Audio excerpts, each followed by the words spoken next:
Please be seated.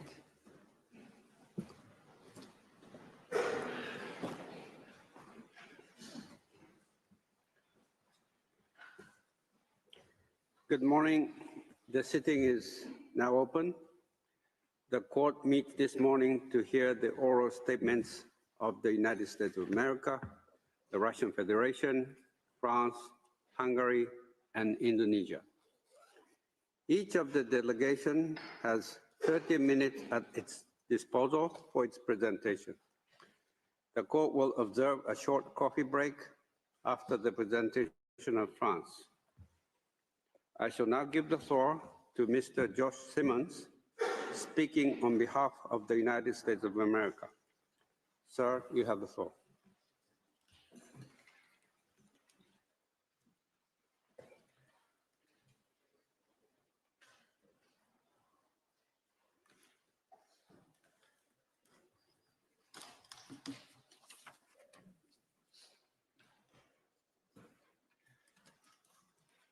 Good morning, and thank you, Mr. President, Madam Vice President, and members of the court. It is an honor to appear before you today on behalf of the United States of America. The ongoing conflict in Gaza is a critical issue for the international community. This week, many speakers have focused on the factual circumstances of that conflict. They have voiced significant concerns about the flow of humanitarian assistance into Gaza. You have also heard concerns about Israel's decision to cease engagement with UNRWA. You have heard little, however, about the serious, incredible concerns about Hamas misusing UNRWA's facilities and humanitarian assistance. You have also heard little of Israel's security needs after the terrorist attacks on October 7th, 2023.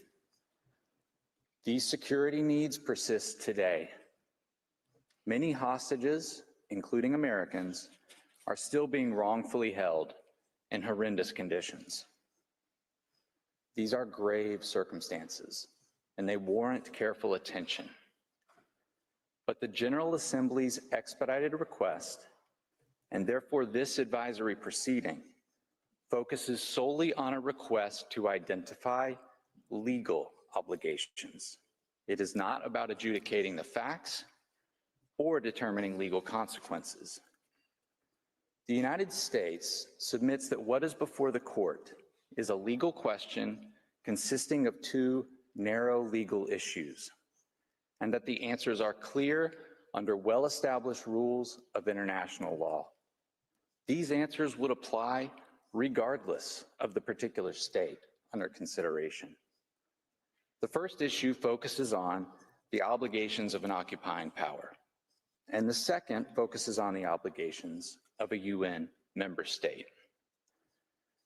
Mr. President, members of the court, allow me to first address the obligations of an occupying power to the United Nations, international organizations, and third states with respect to humanitarian assistance.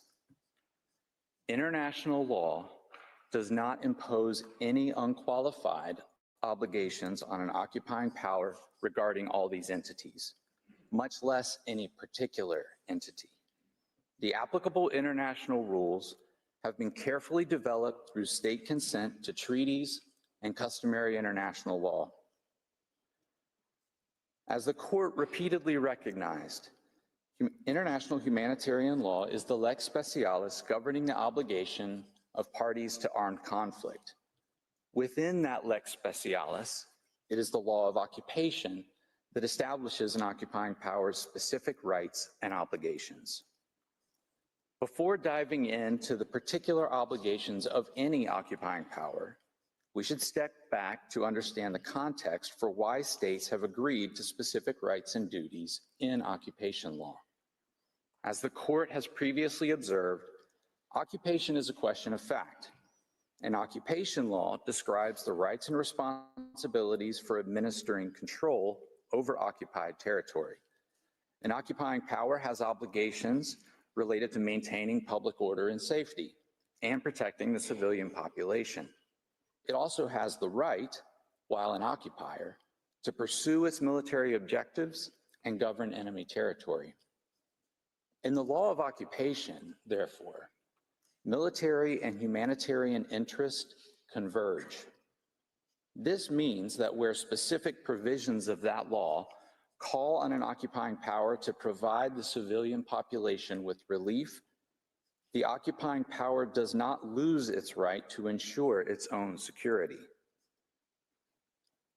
With this framing in mind, I will address the specific limited obligations of an occupying power toward third states and organizations in two categories. First, obligations on allowing and facilitating relief for the civilian population, and second, rules relating to the impartiality of humanitarian organizations. In both categories, occupation law preserves an occupying power's discretion to address its security interests, including the ability to curtail the activities of third states or organizations that are contrary to its security. For the first category, most submissions to the court address the Fourth Geneva Convention of 1949. Article 59 of the Fourth Geneva Convention states that when the population of the occupied territory, quote, is inadequately supplied, the occupying power shall agree to relief schemes on behalf of the said population and shall facilitate them by all the means at its disposal. Several submissions incorrectly assert that this means that Article 59 requires an occupying power to agree to all relief offered by all outside organizations. But the text of Article 59 contains no such expansive language, nor does it prescribe which relief schemes an occupying power must consent to. The only mention of third parties comes in the next paragraph of Article 59, which states, quote, such schemes, which may be undertaken either by states or by impartial humanitarian organizations, such as the International Committee of the Red Cross, shall consist in particular of the provision of consignments of foodstuffs, medical supplies, and clothing, end quote. The word impartial is obviously important, and I will return to it. But for now, focus on the fact that this provision is actually a definition of what a relief scheme provides. That is, food, medical supplies, and clothing. The language on third parties merely describes possible providers of relief, which is clear from the words may and such as before the example of the International Committee of the Red Cross. It is also critically important that Article 59 does not remove an occupying power's authority to ensure public order and safety in the territory. In other words, an occupying power retains a margin of appreciation concerning which relief schemes to permit. Thus, even if an organization offering relief is an impartial humanitarian organization, and even if it is a major actor, occupation law does not require an occupying power to allow and facilitate that specific actor's relief operations. An occupying power may also fulfill its humanitarian obligations toward the civilian population while advancing its own military and security interests. An example can be found in Article 55 of the Fourth Geneva Convention. Article 55 describes the obligation of an occupying power to ensure the food and medical supplies of the population. But as the ICRC commentary explains, under Article 55, quote, the occupying authorities retain complete freedom of action in regard to this and are thus in a position to take the circumstances of the moment into account, end quote. Similarly, while Article 63 recognizes that National Red Cross societies and other relief societies are permitted to continue their humanitarian work under Red Cross principles, an occupying power may still impose restrictive measures for urgent reasons of security. I turn now to the second category, which is a fundamentally important limitation built into occupation law. Articles 59 and 61 of the Fourth Geneva Convention make clear that collective relief may be conducted by third states or, quote, impartial humanitarian organizations. As many submissions acknowledge, impartiality requires that humanitarian relief be distributed in a non-discriminatory manner. However, the concept of impartiality in the phrase impartial humanitarian organization also refers to taking no side in the armed conflict. The ICRC commentary to Article 59 makes this clear. It says that, quote, only those states which are neutral are capable of providing the essential guarantees of impartiality, end quote. And the commentary to Article 61 shows that the term impartiality in describing organizations providing relief is synonymous with neutrality. Here, there are serious concerns about UNRWA's impartiality, including information that Hamas has used UNRWA facilities and that UNRWA staff participated in the October 7th terrorist attack against Israel. Israel therefore has ample grounds to question UNRWA's impartiality. Some have argued that the evidence is insufficient, or that the UN's investigation and the Kelowna report have resolved concerns about UNRWA. But the Kelowna report itself recognizes that, quote, neutrality-related issues persist for UNRWA, and that there continue to be serious challenges with respect to UNRWA's oversight and accountability. Again, the court need not and should not reach these factual issues. But given these concerns, it is clear that Israel has no obligation to permit UNRWA specifically to provide humanitarian assistance. UNRWA is not the only option for providing humanitarian assistance in Gaza. In sum, there is no legal requirement that an occupying power permit a specific third state or international organization to conduct activities in occupied territory that would compromise its security interest. To hold otherwise would be contrary to the Fourth Geneva Convention. Mr. President, members of the court, I turn now to the obligations of Israel as a UN member state.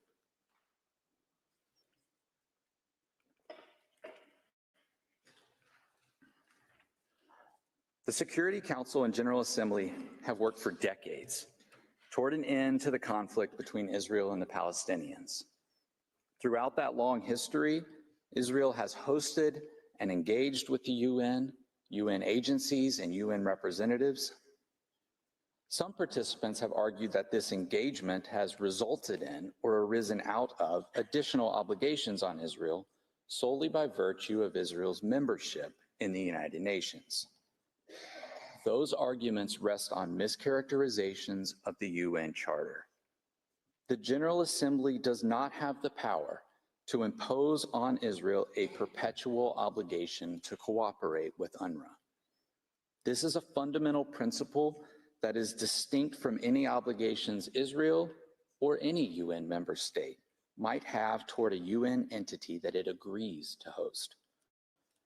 This is because the UN Charter codifies an allocation of power and responsibilities among its principal organs, particularly between the Security Council and the General Assembly. That allocation was deliberately chosen by the drafters and is central to the United Nations approach to advancing international peace and security. This court's prior opinions, both in competence of the General Assembly and in certain expenses of the United Nations, remind us that in interpreting the Charter, the court considers the relationship that the Charter establishes between the General Assembly and the Security Council. This structure has paramount importance. Yet many arguments in these proceedings would upset this structure, including the suggestion that Article 2, Paragraph 5 of the Charter effectively confers upon the General Assembly powers reserved in the Charter for the Security Council. That is incorrect. Article 2.5 states in relevant part that, quote, all members shall give the United Nations every assistance in any action it takes in accordance with the present Charter. This clause does not mean that resolutions by the General Assembly form binding obligations on member states. The Charter carefully defines the responsibilities that are unique to the Security Council. Under Article 39, only the Security Council can decide what measures, quote, shall be taken by UN member states to maintain or restore international peace and security. And only the Security Council can make the threat determination that must precede such binding decisions. In addition, such decisions require not only that at least 9 Security Council members vote yes, but also that the 5 permanent members either vote yes or abstain. Unlike the Security Council, the recommendations and activities of other UN organs, including the General Assembly, do not themselves have authority to bind UN member states. The Charter is clear as to the limits of the General Assembly's powers. Under Article 10, the General Assembly may make recommendations to the members of the United Nations. And under Article 14, the General Assembly, quote, may recommend measures for the peaceful adjustment of any situation, end quote. In sum, while the General Assembly may make recommendations, it may not order coercive action. Straining international law to expand the General Assembly's powers, as some have suggested here, would serve only to weaken the foundations of international law. This court has also recognized the Security Council's unique role under the UN Charter. For example, in the certain expenses case, the court explained that, quote, it is the Security Council which is given a power to impose an explicit obligation of compliance, and quote, it is only the Security Council which can require enforcement by coercive action, end quote. And the court itself has interpreted action to mean coercive or enforcement actions, as in Article 11, paragraph 2 of the UN Charter. While the court also indicated that measures recommended by the General Assembly under Article 14 implies some kind of action, it did not do so in the context of determining the scope of Article 2.5. Some suggest that Article 2.5 is not limited to enforcement actions by the Security Council, but they do not account for the fact that the Charter does not use the word action in describing the General Assembly's powers to make recommendations on questions relating to the maintenance of international peace and security. Nor do they account for the negotiating history of this article, which is explained in the United States written submission. The attempt to expand Article 2.5's meaning would also be contrary to the practice of the United Nations with respect to other entities that the General Assembly has created. The court emphasized this in the certain expenses case when it pointed to the UN Secretary General's statement that, quote, while the General Assembly is enabled to establish force with the consent of those parties which contribute units to the force, it could not request the force to be stationed or operate on the territory of a given country without the consent of the government of that country. Some have pointed to what they consider to be precedents in arguing for a wider role for the General Assembly, but these are easily distinguishable. The situation here is not parallel to Namibia, where the UN General Assembly acted in conjunction with binding UN Security Council resolutions. Nor does the question before the court involve the responsibilities assigned to the General Assembly, which the court considered in certain expenses. There, the court found that the General Assembly had the power to take decisions to approve the budget of the organization. That case is clearly distinct because the General Assembly was acting under express authorization in the UN Charter to make certain decisions on budgetary matters. The reparations case stands for nothing different. In that case, this court affirmed that the United Nations is an international organization imbued with the powers essential to the discharge of its functions, including the capacity to claim appropriate reparation for damages suffered. The case has been repeatedly cited by the court for that limited proposition. And while the court referred to the importance of Article 2.5 to the effective functioning of the UN, the court expressed no opinion or analysis as to the scope of obligations incurred by the member states under that article. In the reparations case, the Charter was silent on the issue before the court. Yet here, the Charter is clear that the General Assembly lacks the power to impose binding obligations on UN member states. Other participants suggest that the court should interpret Article 2.5 expansively by reference to other articles in the Charter, the principle of good faith or the duty to cooperate. The United States respectfully submits that the court should reject the proposition that Article 2.5 transforms the recommendations of the General Assembly into binding obligations. The obligations under the UN Charter must be implemented in good faith, but good faith does not obligate a UN member state to take specific measures in the absence of a decision by the Security Council that particular action is necessary. In this case, the Security Council has not adopted a binding resolution that Israel must cooperate specifically with UNRWA. Absent such a Security Council decision, individual member states have flexibility to determine appropriate measures consistent with applicable law. They can give due consideration to the recommendations of UN organs, but such recommendations plainly are not binding. The court should also decline to find that a general purpose of the United Nations, such as under Article 1.3 of the Charter, may impose a specific legal obligation on a UN member state. As the court made clear in the certain expenses case, it is necessary to distinguish between the purposes of the United Nations and the powers conferred to effectuate those purposes. These powers are not unlimited.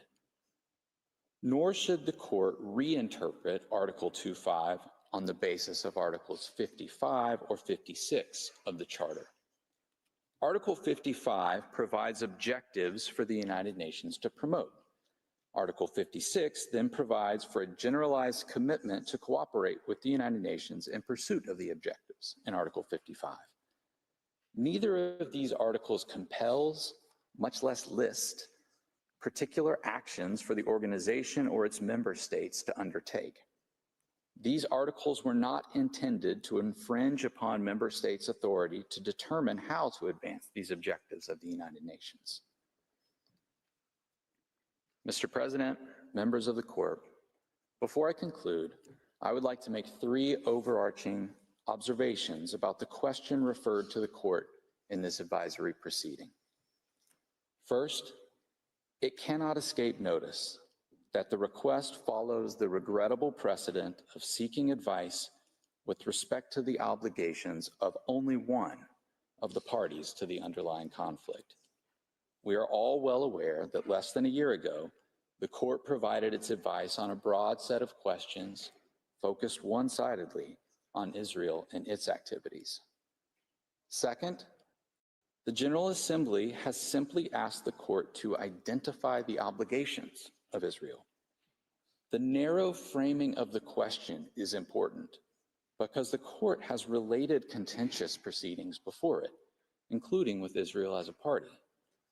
This means that, consistent with the narrow scope of the question, there should be no finding either as to compliance with any obligations identified in this proceeding or as to the legal consequences of any alleged breach.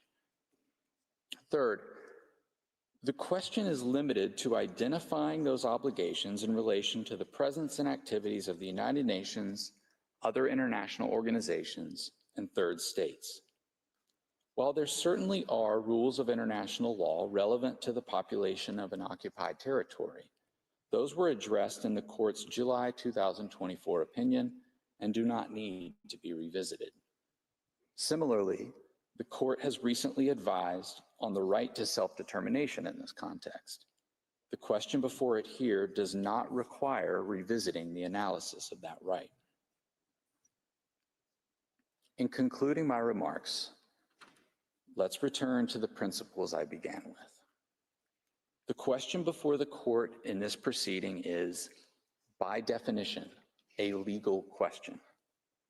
The General Assembly has asked the court to identify a set of obligations, and that is all. We also urge the court to bear in mind that the rules applicable in this context apply globally and to all states. Some have asked you to identify sui generis responsibilities for Israel, or even a sui generis responsibility tied to UNRWA. Identification of such novel obligations would be inconsistent with international law, including the UN Charter. Novel legal interpretations will not bring an end to the ongoing conflict. They will not bring the hostages home. They will not create a better tomorrow for Israelis, Palestinians, and the region. To be clear, the United States supports the flow of humanitarian aid into Gaza, with safeguards to ensure it is not looted or misused by terrorist groups. We encourage the international community to focus on advancing a ceasefire and on fresh thinking for a better future for Israelis and Palestinians alike. Mr. President, members of the court, this concludes the oral statement of the United States. Thank you for your attention. I thank the representative of the United States of America for his presentation. I now invite the next participating delegation, the Russian Federation, to take the floor. And I call Mr. Maxim Mishkin to the podium. You have the floor, sir.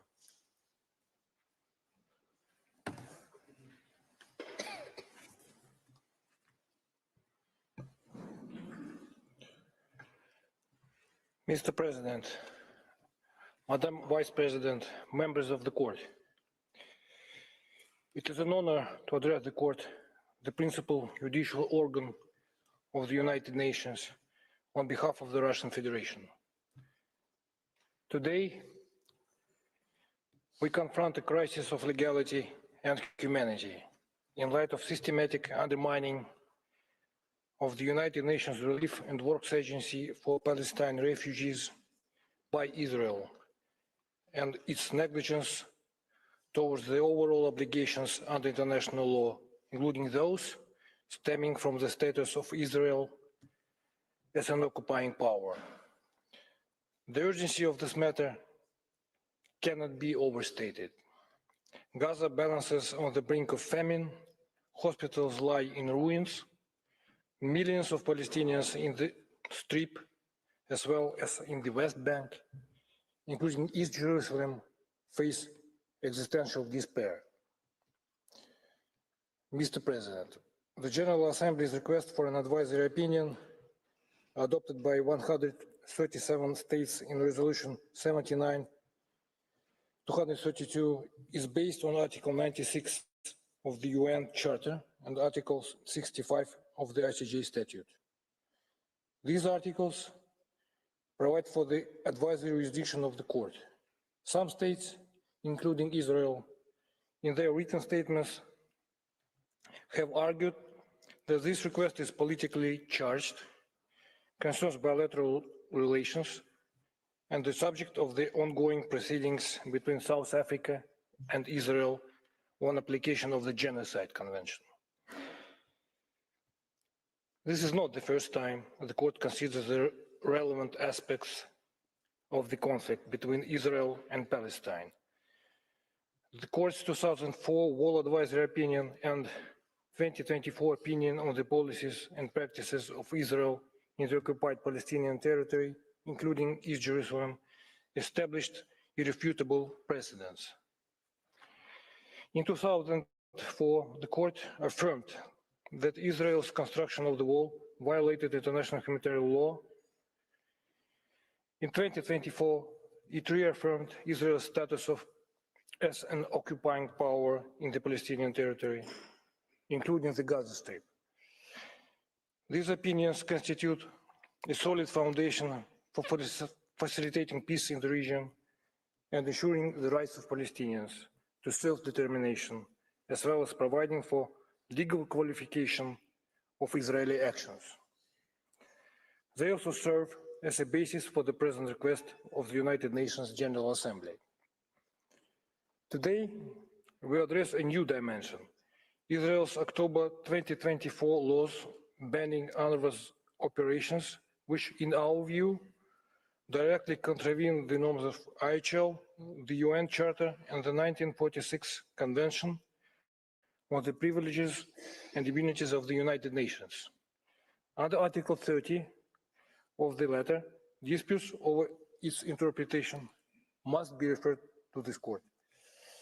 Thus, the Russian Federation invites the court to follow its own reasoning on jurisdiction and discretion to hear the present case used in 2024 advisory opinion, since the factual and legal background of these cases are quite similar. Besides, the question put before this court is strictly legal. It concerns Israel's duties as an occupying power under IHL and its obligations to uphold the privileges and immunities of the UN agencies, other international organizations, and third states in and in relation to the occupied Palestinian territory. Therefore, we maintain that judicial restraint here would undermine the very architecture of international law. Mr. President, to understand the importance of this moment, we must reflect on history. Established in 1949 by General Assembly Resolution 302, UNRWA was created to address the catastrophic displacement of 750,000 Palestinians.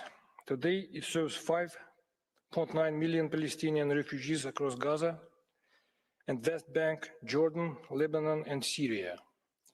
For 75 years, UNRWA has been more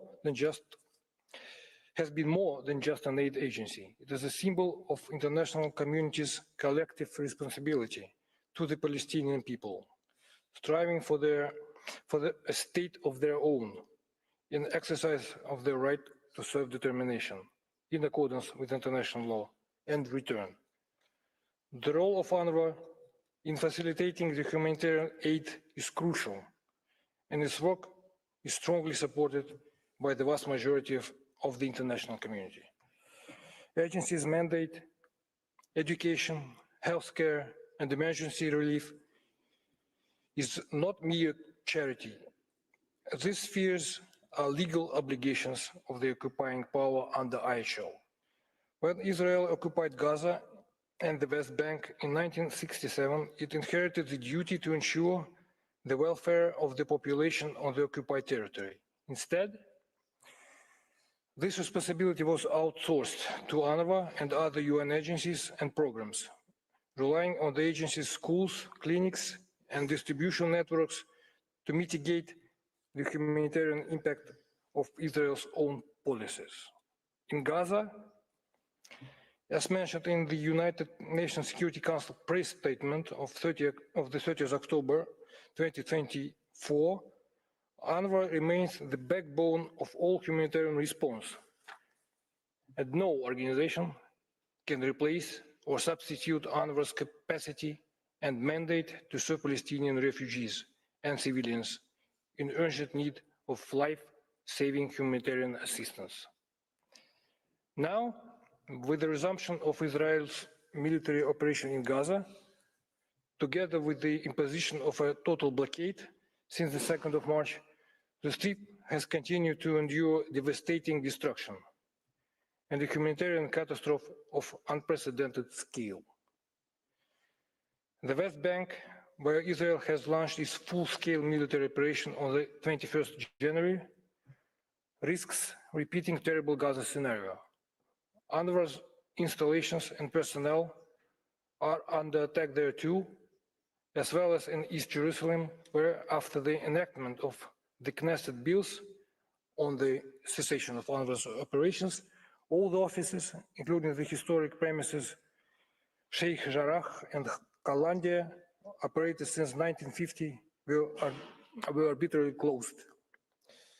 By doing so, Israel, for the first time in history, unilaterally prohibited the work of the United Nations Agency and deprived it of its privileges and immunities. It is also worth mentioning here that this year, UNRWA has been again nominated for the Nobel Peace Prize. Awarding this prize will obviously be timely and well-deserved, taking into account the highest price the agency has paid during the recent crisis in the Middle East. Israeli military operations claimed lives of 290 of UNRWA's staff members. To this effect, Russia has been consistently advocating for an unconditional and sustainable ceasefire, the release of all hostages and detainees, safe and unhindered humanitarian access, as well as the restart of the peace process on a universally recognized international legal basis with two-state solution formula at the center. Mr. President, it is the position of the Russian Federation, which is based entirely on the advisory opinions of the Court of 2004 and 2024, that Israel, as the occupying power, is bound by the ICJ, including the Fourth Geneva Convention and the Hague regulations. The Court observed in the Wall advisory opinion that in the 1967 armed conflict, Israel occupied the territory between the so-called Green Line and the former eastern boundary of Palestine under the British mandate, namely the West Bank and East Jerusalem.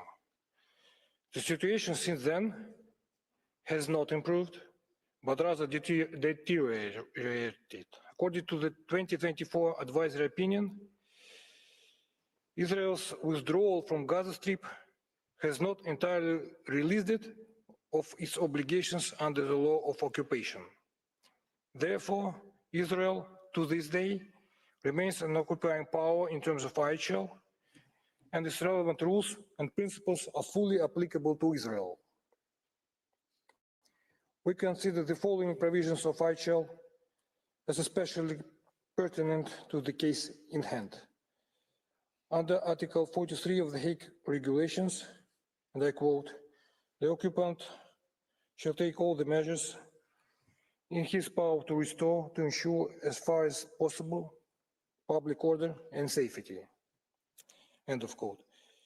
Under the Court's interpretation in the opinion of 2024, this includes the duty to administer the territory for the benefit of the local population. Article 50, paragraph 1 of the Fourth Geneva Convention provides that the occupying power shall, with the cooperation of the national and local authorities, facilitate the proper working of all institutions devoted to the care and education of children. Article 55, paragraph 1 of the Fourth Geneva Convention further provides that, and I quote, "To the fullest extent of the means available to it, the occupying power has the duty of ensuring the food and medical supplies of the population. It should, in particular, bring in the necessary foodstuffs, medical stores, and other articles if the resources of the occupied territory are inadequate." End of quote. Article 56, paragraph 1 of the Fourth Geneva Convention provides that, and I quote, "The occupying power has the duty of ensuring and maintaining the medical and hospital establishments and services, public health, hygiene in the occupied territory."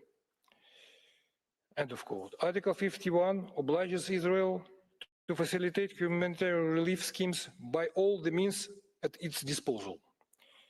If the whole or part of the population of an occupied territory is inadequately supplied. None of that is happening today. As stated in the UN Secretary General's press encounter on Gaza of the 8th of April 2025. Israel and its supporting states claim that other agencies can replace UNRWA, and the occupying power has discretion to determine whether, when, and to what extent other parties may be present and operate in the occupied Palestinian territory. We respectfully ask the court not to follow this line of logic. Firstly, no organization possesses UNRWA's infrastructure in the Gaza Strip and the West Bank. 65 clinics, 12 food distribution centers in Gaza, and 30,000 local staff. Without UNRWA, Gaza's humanitarian system will collapse. And secondly, the mentioned before Article 59 of the Fourth Geneva Convention unequivocally obliges the occupying state to agree to the relief schemes on behalf of the said population. The Fourth Geneva Convention not only lays down that the occupying power must agree to the said relief schemes, but insists that it must facilitate them by all the means at its disposal. The occupation authorities must therefore cooperate wholeheartedly in the rapid and scrupulous execution of these schemes. Israel claims its laws on UNRWA are necessary for national security. Israel has the right to ensure its own security. But the path to this goal lies exclusively through a comprehensive Middle East settlement process and the realization of the legitimate right of Palestinians to their own state within the borders of 1967, with East Jerusalem as its capital. The right derives from one of the fundamental principles of the United Nations Charter, the right to self-determination of peoples. Even so, the security concerns do not absolve Israel from other norms of international law, including the norms on privileges and immunities of international organizations. Furthermore, the Fourth Geneva Convention in its Article 59 provides for safeguards that the relief consignments may be searched by the occupying power. UNRWA has cooperated with the Israeli authorities for decades, sharing staff lists, facilitating aid coordination, and conducting a thorough audit, the results of which are available to the public. We maintain that security issues should be subject to substantive cooperation and discussions between Israel and UNRWA to mitigate these concerns. Since the laws on the cessation of UNRWA operations also prohibit all contacts between Israel's government and UNRWA, the much-needed negotiations are stalled on the part of Israel.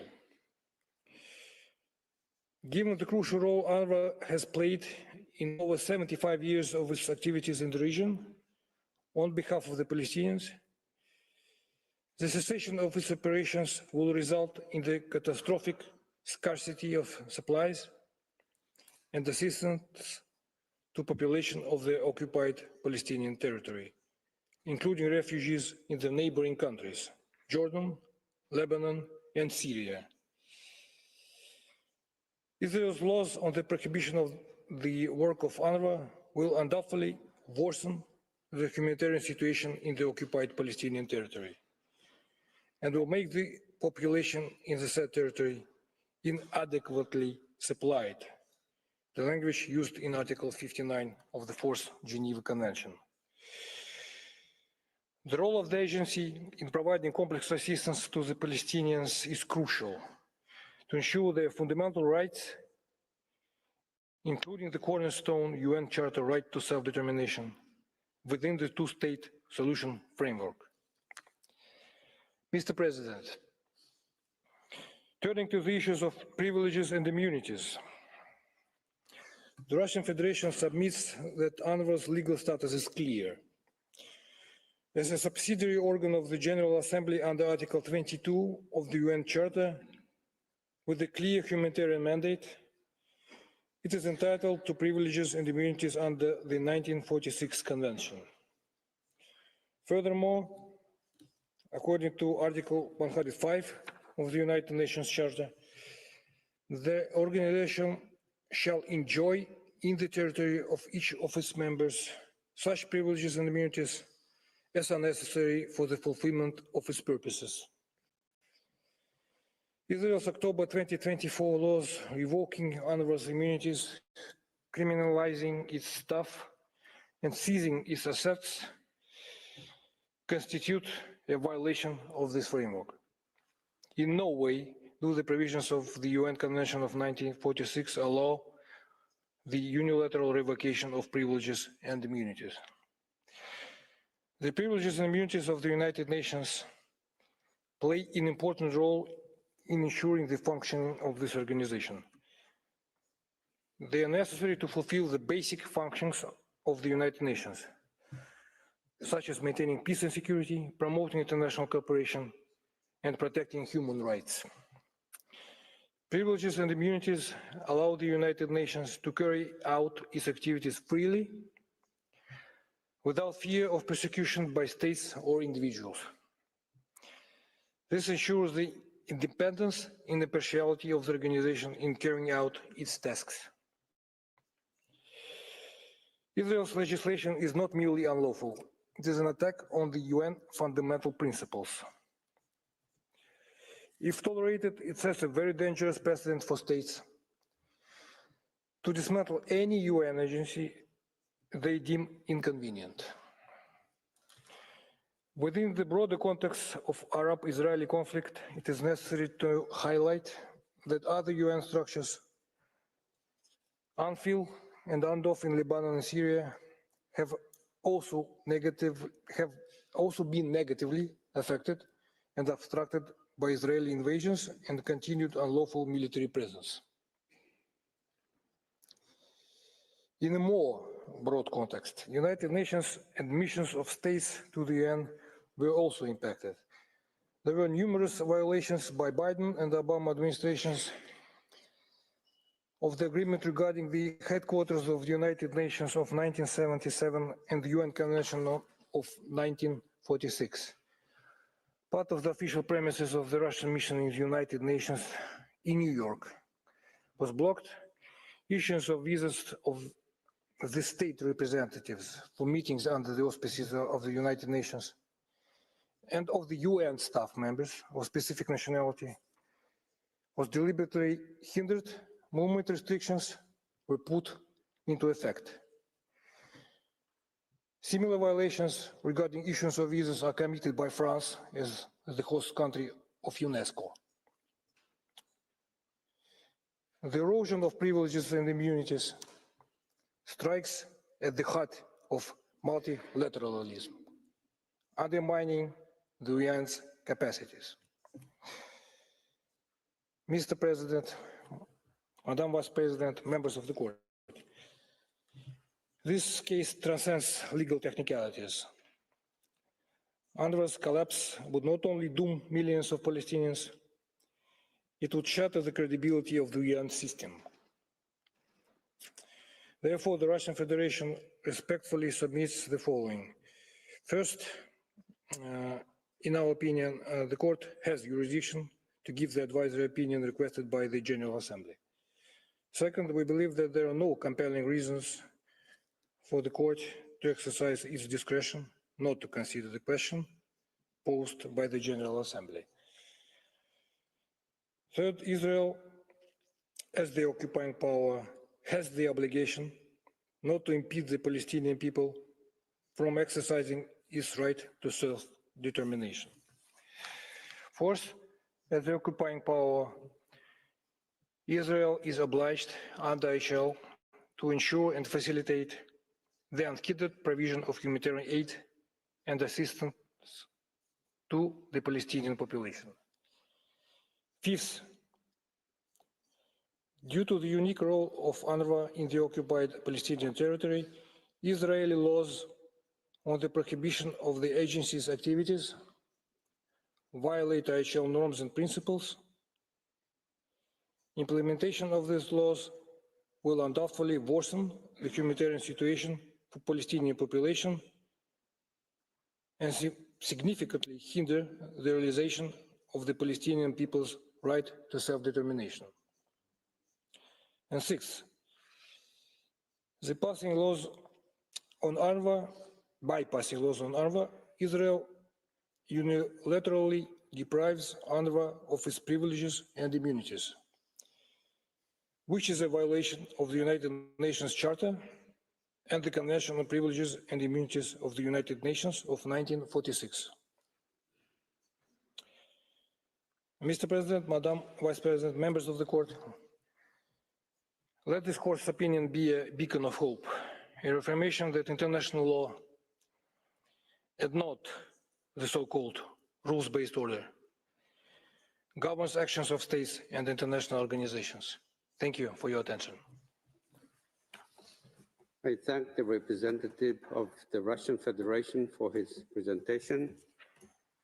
J'invite à présent la délégation suivante. I now invite the following delegation, that of France, to take the floor. And I would like to call Mr. Diego Colas to the podium. You have the floor, sir. Merci, Monsieur le Président. Thank you, Mr. President.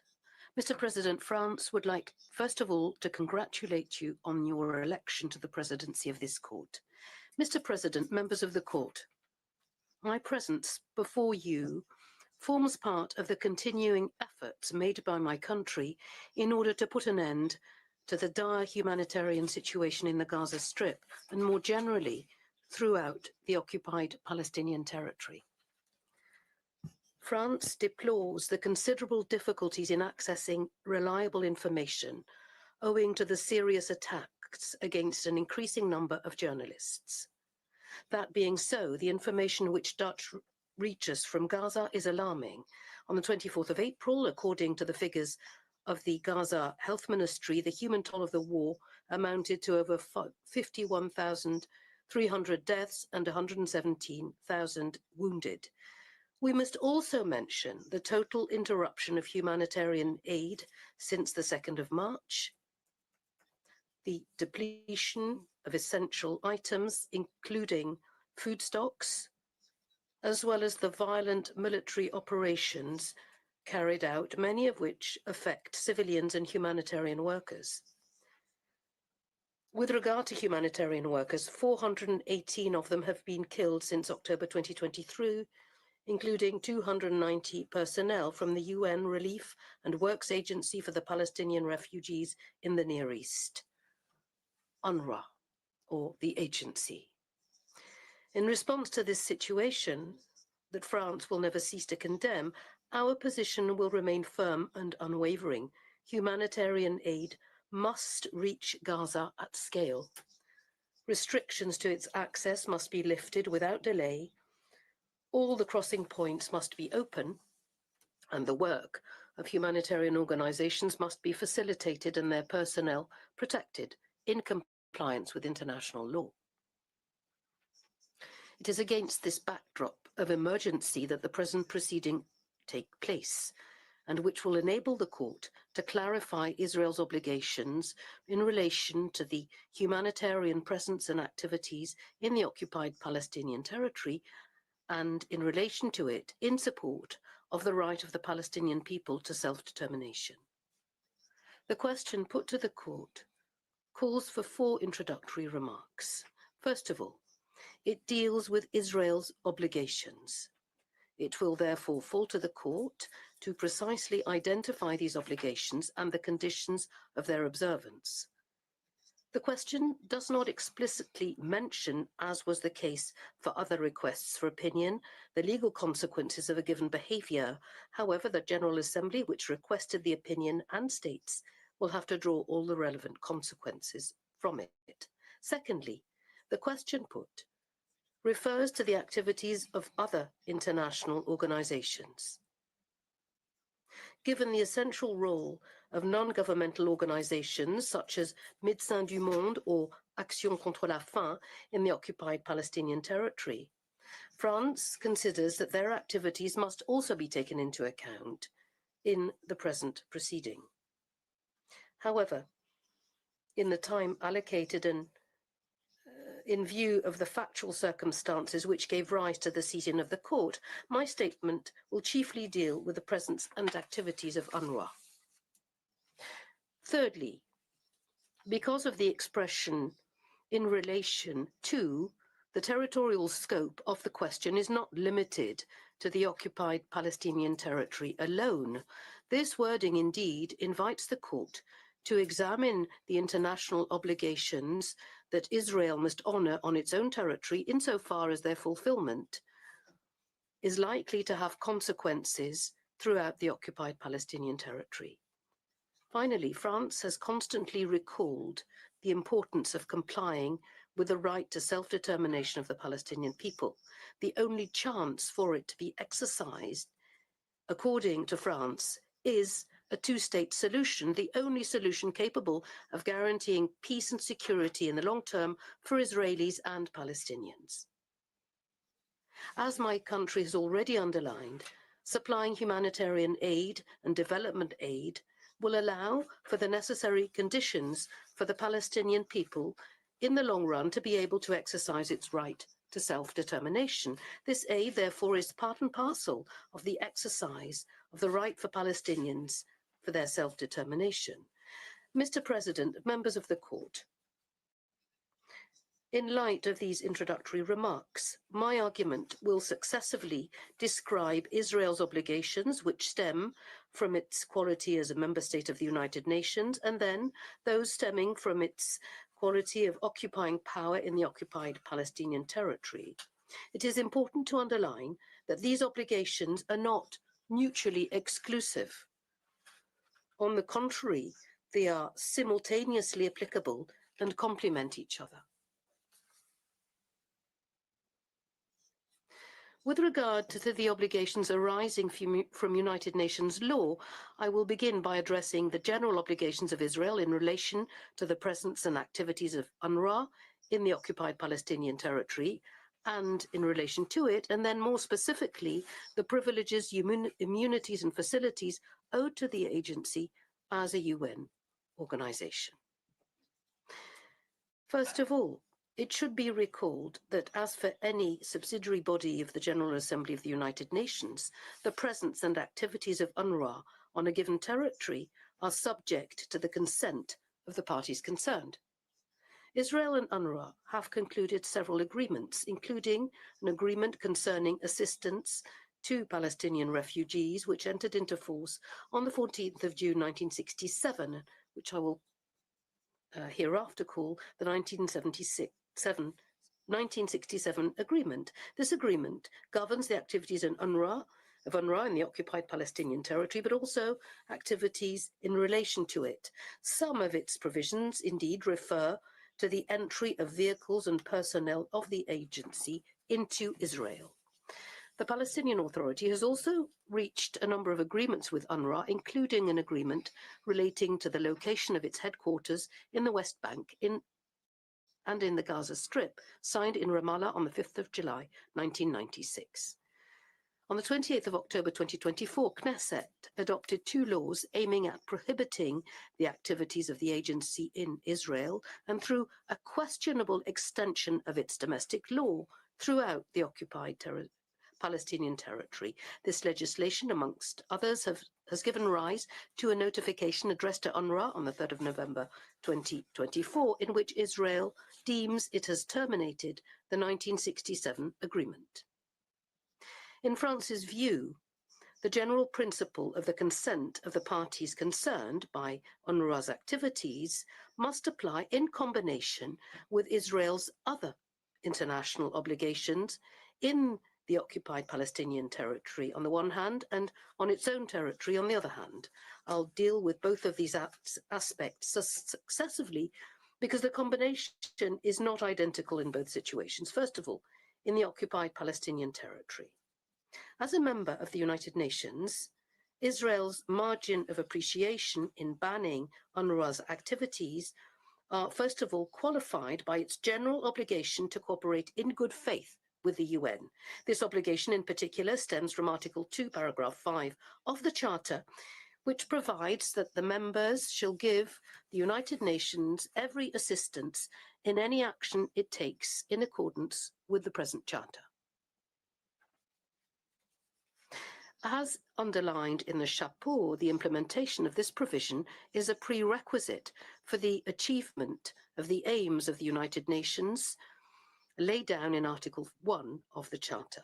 In this connection, it should be recalled that the UN's objectives, inter alia, is that of achieving international cooperation in solving international problems of a humanitarian character. The Court has long held a broad interpretation of the duty of assistance of Member States by applying it also to the actions of the General Assembly, although there is no suggestion that the legal consequence of this duty is to confer a binding force on its recommendations. Furthermore, Israel's obligation to cooperate with the UN in the specific framework of humanitarian assistance in Gaza has been recalled on several occasions by the United Nations bodies. For example, in its order indicating provisional measures of the 28th of March 2024, which is still producing effects to this day, your court ordered Israel to take all necessary and effective measures to ensure, without delay, in full cooperation with the United Nations, the unhindered provisions at scale by all concerned of urgently needed basic services.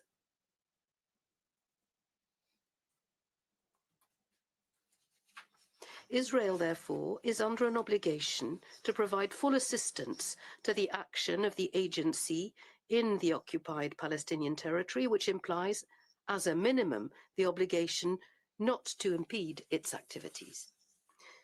Turning now to the territory of Israel proper.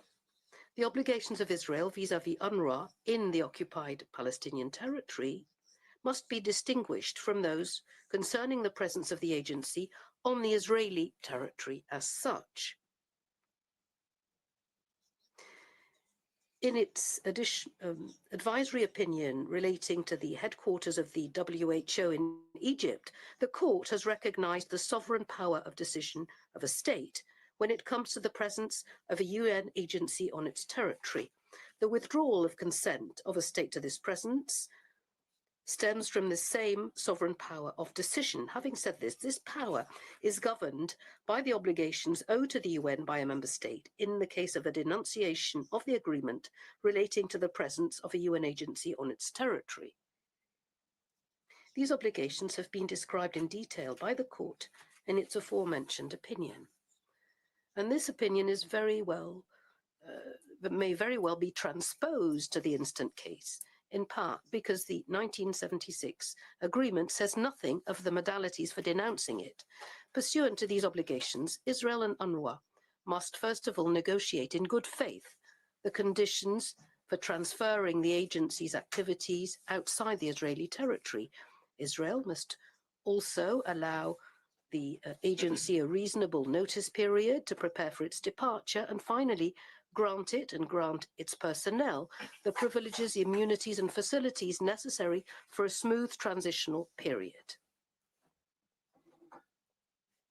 Furthermore, the exercise by Israel of its power of withdrawing its consent to the presence of UNRWA on its own territory means that it must take into account the consequences of such a decision on the occupied Palestinian territory. This decision indeed has consequences in relation to the occupied Palestinian territory within the meaning of the question put to the court. Many of UNRWA's activities in the occupied Palestinian territory are conditional on facilities or authorizations issued by Israel on its own territory, including for any transit to or from the occupied Palestinian territory. Doing away with these facilities could concretely and lastingly impede physical access to the occupied Palestinian territory and therefore impede UNRWA's ability to operate there. Such consequences would obviously be incompatible with Israel's obligation not to impede the actions of the agency on the occupied Palestinian territory, as previously discussed. This obligation must therefore equally be considered as qualifying the sovereign power of decision of Israel in relation to the presence and activities of UNRWA on its territory.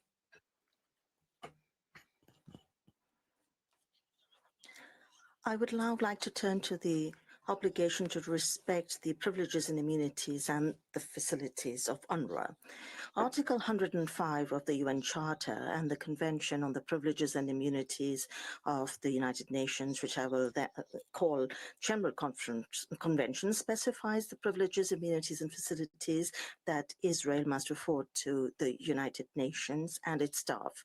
It should be noted that the scope of the convention, this General Convention, was explicitly extended to the occupied Palestinian territory by the 1967 agreement. However, even if this agreement were considered to have been duly denounced, the General Convention would still remain applicable to UNRWA both in Israel and in the occupied Palestinian territory.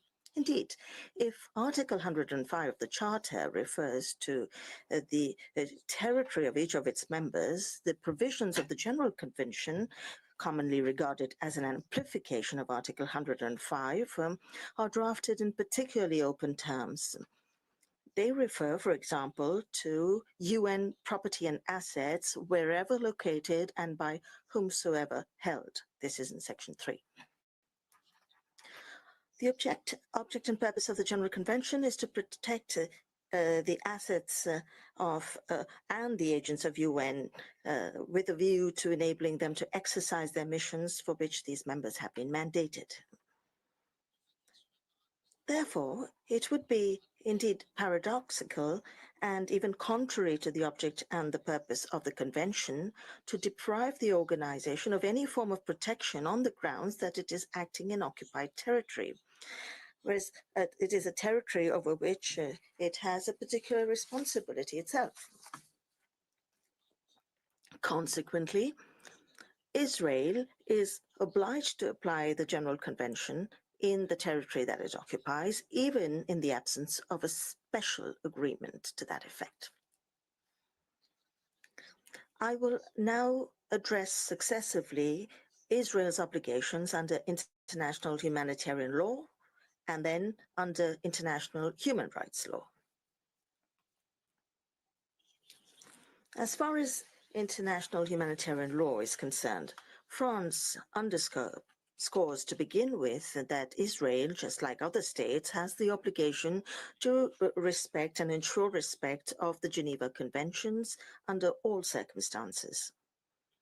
Furthermore, as the court recalled in its opinion of July 2024, neither the duration nor the unlawfulness of Israel's occupation in Palestine results in releasing the occupying power from its obligation in this respect.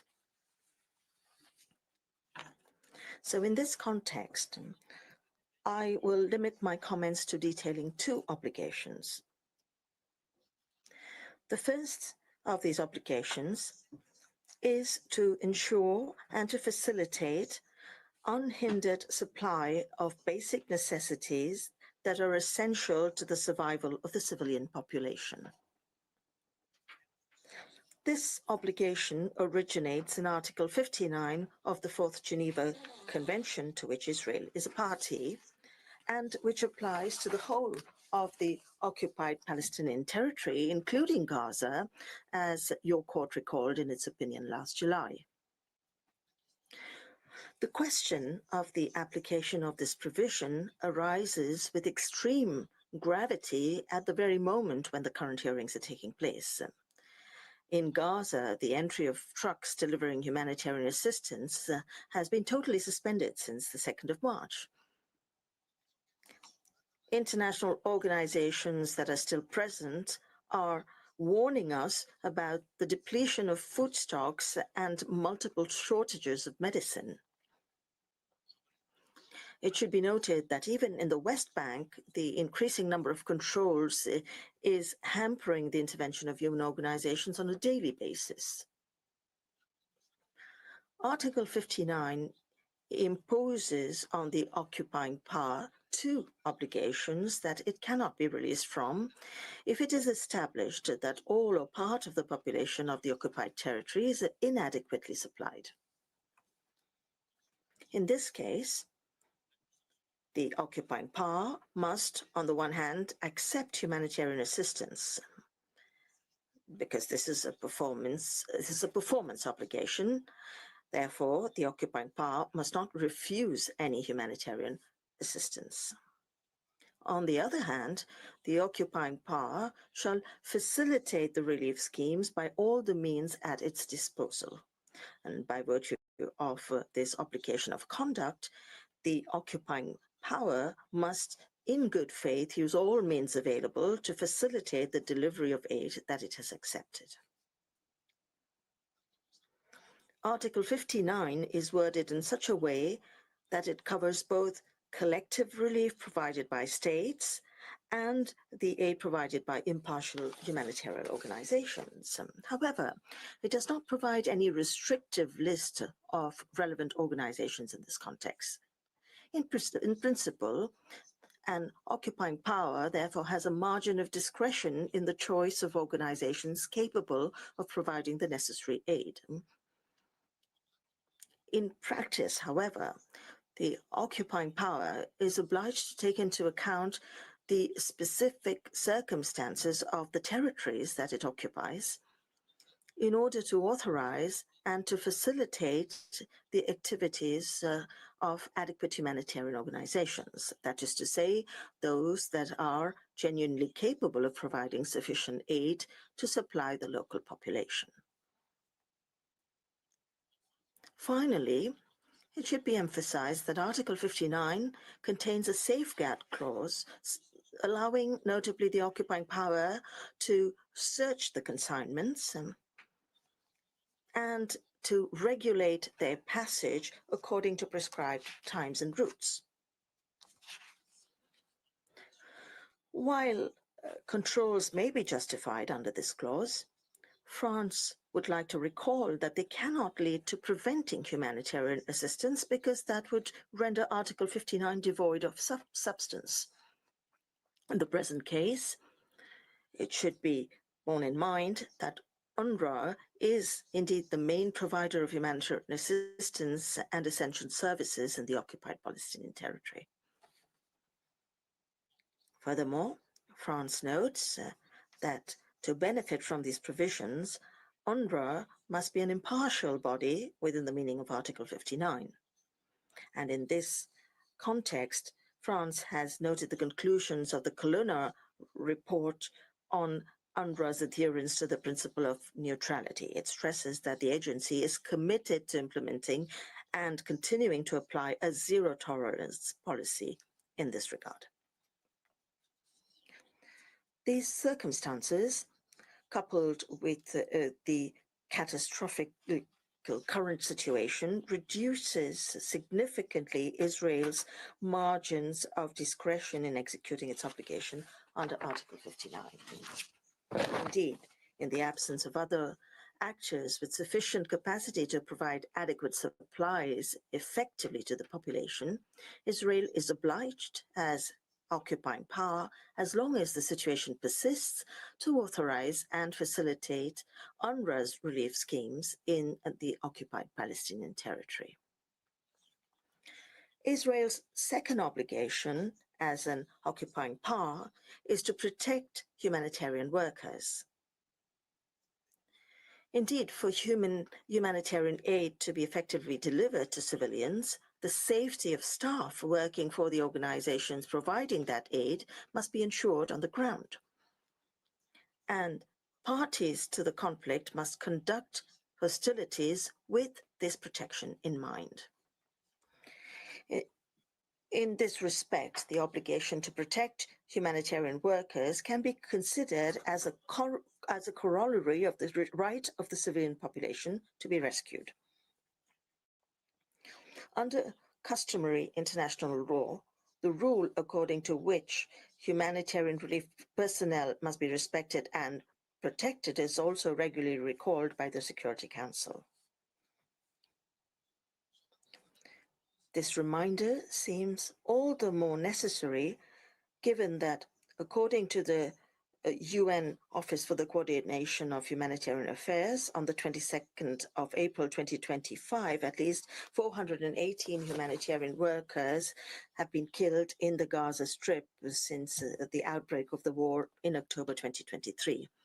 In this context, France reiterates its condemnation of Israeli firing on ambulances that killed rescue workers, 15 rescue workers from the Palestinian Red Crescent, the Civil Defense, and UNRWA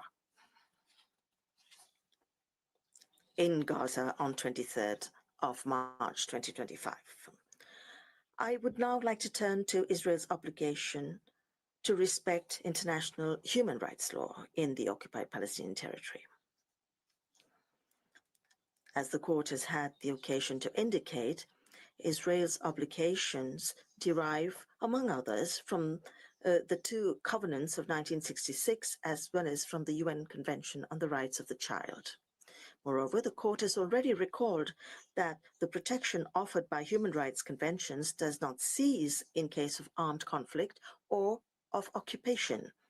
Indeed, Israel's obligation to provide humanitarian access under international humanitarian law is supplemented by various other obligations under international human rights law. And in view of the serious and imminent risk of famine that Palestinian civilians in Gaza are facing, I would also like to emphasize the right to health and the right to adequate food. In accordance with Article 2 of Paragraph 1 of ICESCR, each state party undertakes, individually and through international assistance and cooperation, with a view to achieving progressively the full realization of the rights recognized in the present covenant by all appropriate means. Consequently, if human assistance is in a given situation indispensable to the realization of the two aforementioned rights, a state must consider this aid as a means that is appropriate to their realization within the meaning of this provision. In view of the untenable situation in which the Palestinian civilian population finds itself, there can be no doubt that humanitarian assistance can be qualified as a measure that is conducive to Israel's implementation of its obligation under ICESCR. Moreover, since such aid would be essential to the enjoyment by the Palestinians of their fundamental rights, Israel could not restrict access to it without violating the aforementioned obligation. Mr. President, members of the court, it follows from all these elements that Israel is under the obligation, given the critical humanitarian situation in the Gaza Strip, it is under the obligation to authorize and to facilitate the presence and activities of humanitarian actors there, in particular those of UNRWA. To conclude, France reiterates its appeal to the Israeli authorities to put an end to the dramatic humanitarian situation in Gaza. And to this end, it calls on Israel to cooperate with its international partners, including the United Nations, to ensure, as a matter of urgency, access and security for humanitarian operations in the Gaza Strip and the whole of the occupied territory. Thank you very much for your attention. Je remercie le représentant de la France. I would like to thank the representative of France for his presentation. Next delegation to take the floor, the court will observe a coffee break of 15 minutes. The hearing is suspended.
Please be seated.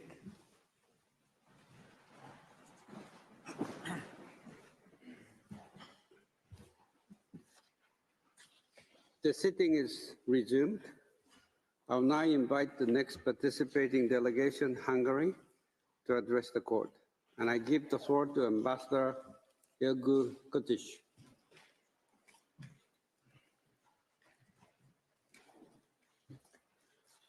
Mr. President, Madam Vice President, distinguished members of the court, it is an honor to appear before you today on behalf of Hungary concerning the case obligations of Israel in relation to the presence and activities of the United Nations, other international organizations, and third states in and in relation to the occupied Palestinian territory.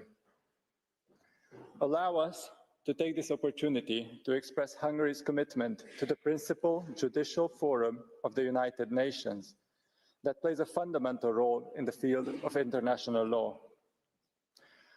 During its 80 years long history, the court has contributed significantly to the strengthening of the rules-based international order. The increasing number of states submitting their disputes to the court's adjudication and the unprecedented workload of the court reflects the trust of states, both in the court's mandate and in the quality of its work. It is of great importance to maintain the confidence in the work of the court and to abstain from proceedings that may erode that confidence and may create a situation where the court becomes an actor in an ongoing conflict. The government of Hungary recognizes the importance of the numerous proceedings for an advisory opinion and the potential impact that they have on the prospects for peace and stability in the Middle East. When discussing the issue of the advisory opinion proceedings and the question posed to the court within the request at hand, one must reflect upon the broader political context, taking into account the dimensions of the Israeli-Palestinian conflict. Although the current proceeding aims to address specific issues of international law obligations with regards to a member state of the United Nations, the pattern of politicization of international judicial fora cannot be disregarded when examining this case before the esteemed court. Hungary recalls that in 2004, this esteemed court clearly stated in its advisory opinion concerning the construction of a wall that the resolution of the Israeli-Palestinian conflict can only be achieved through direct negotiations between the parties on the basis of international law and through the implementation of the relevant Security Council resolutions. Since 2004, this original approach has not changed, although numerous aspects of the political context have shifted. The horrendous terrorist attack conducted against Israel by Hamas on 7 October 2023 was a turning point. Hungary strongly condemns these horrific terrorist attacks and calls for the immediate and unconditional release of all hostages. Since then, Israel has been fighting the terrorist organization Hamas with the aim to prevent such monstrous terrorist attacks ever happening again. The evil of terrorists is well shown by the fact that they use innocent civilians as well as education and healthcare facilities, including those associated with the United Nations, as shields. Sparing the lives of both Israeli and Palestinian civilians is of the utmost importance now as well as in the future, with a sustainable peace free of terror. The terrorist attack of 7 October 2023 can also be considered a turning point with regards to the intensification of activities in the field of international law in relation to the conflict, including those of the esteemed court. We welcome that the esteemed court has called several times for the immediate and unconditional release of the hostages held by Hamas and underlined that all parties to the conflict must abide by international humanitarian law and international human rights law. We must also note that the proceeding brought before this esteemed court may directly contribute to the escalation of the conflict. We are of the view that the present and the former requests for rendering an advisory opinion, as well as the procedure initiated by the Republic of South Africa against the State of Israel, may be considered as an interference in an ongoing conflict that does not contribute to the de-escalation and an eventual settlement. It is our conviction that politicization of the court and, in fact, utilization of the court creates new dividing lines and continues to fuel tensions. Hungary has also welcomed the ceasefire agreements related to the hostilities. Unfortunately, the latest ceasefire agreement collapsed in March of this year, leading to an all-consuming high-level conflict. In view of this, Hungary stresses the need for a new ceasefire agreement in order to secure the immediate and unconditional release of all hostages and to achieve a lasting resolution of the conflict through negotiations between the parties concerned. Bearing in mind this broader context, let me now turn to addressing the three main issues that Hungary considers the most important to highlight, as we have also done so in our written statement. Hungary wishes to present issues related to the jurisdiction of the court, arguing that the court should use its discretionary power to decline to give an opinion. With regards to the questions posed to the esteemed court, we wish to present arguments based on the established legal framework regarding the Agreement on Privileges and Immunities of the United Nations, with a particular focus on UNRWA. And finally, Hungary wishes to reiterate its position concerning the context of the present advisory procedure. Mr. President, distinguished members of the court, with regard to the first issue, Hungary duly submits that Article 96 of the Charter of the United Nations establishes the possibility for certain organs of the United Nations to initiate advisory proceedings. In addition, it is necessary to take into account paragraph 1 of Article 65 of the Statute of the Court, according to which the court may give an advisory opinion on any legal question. The court was unanimously convinced that Article 65 means that the court has a discretionary power to decline to give an advisory opinion, even if the conditions of jurisdiction are met. The court has to take into consideration several aspects when elaborating on the question of whether to use its discretionary power to refuse to give an opinion. As regards the limits of the discretionary power, the court's jurisprudence is consistent in this regard. Only compelling reasons should lead the court to refuse its opinion. With regard to the compelling reasons, in the present case, we are of the view that several compelling reasons should be taken into account that individually, as well as cumulatively, may require the court to refrain from issuing an advisory opinion to the present question. First, in 2024, in another advisory opinion proceeding on the legal consequences arising from the policies and practices of Israel in the occupied Palestinian territory, including East Jerusalem, the court has already given its opinion with regards to the applicable rules and principles of international law, and expanded on its understanding of Israel's specific obligations. It cannot be disregarded that the advisory opinion of the court was given on 19 July 2024, merely 4 months before the request of the present advisory opinion was adopted by the General Assembly of the United Nations. Second, a contentious proceeding is currently pending before the court that also touches upon the specific obligations of Israel. Giving the advisory opinion might essentially prejudge elements relevant to the case brought against Israel by the Republic of South Africa, thus gravely undermining the integrity of the court's judicial function. We recall the existing precedent for rejecting a request for an advisory opinion based on compelling reasons. the predecessor of the court, the Permanent Court of International Justice, declined to issue an advisory opinion on the status of Eastern Karelia, a decision that gave rise to the Eastern Karelia Principle. This decision and principle has never been overruled. We know that the court in its subsequent decisions has always taken due care to demonstrate the factual differences from the Eastern Karelia case when considering the exercise of its jurisdiction. This must lead us to the conclusion that the legal criteria set out in that decision remain authoritative.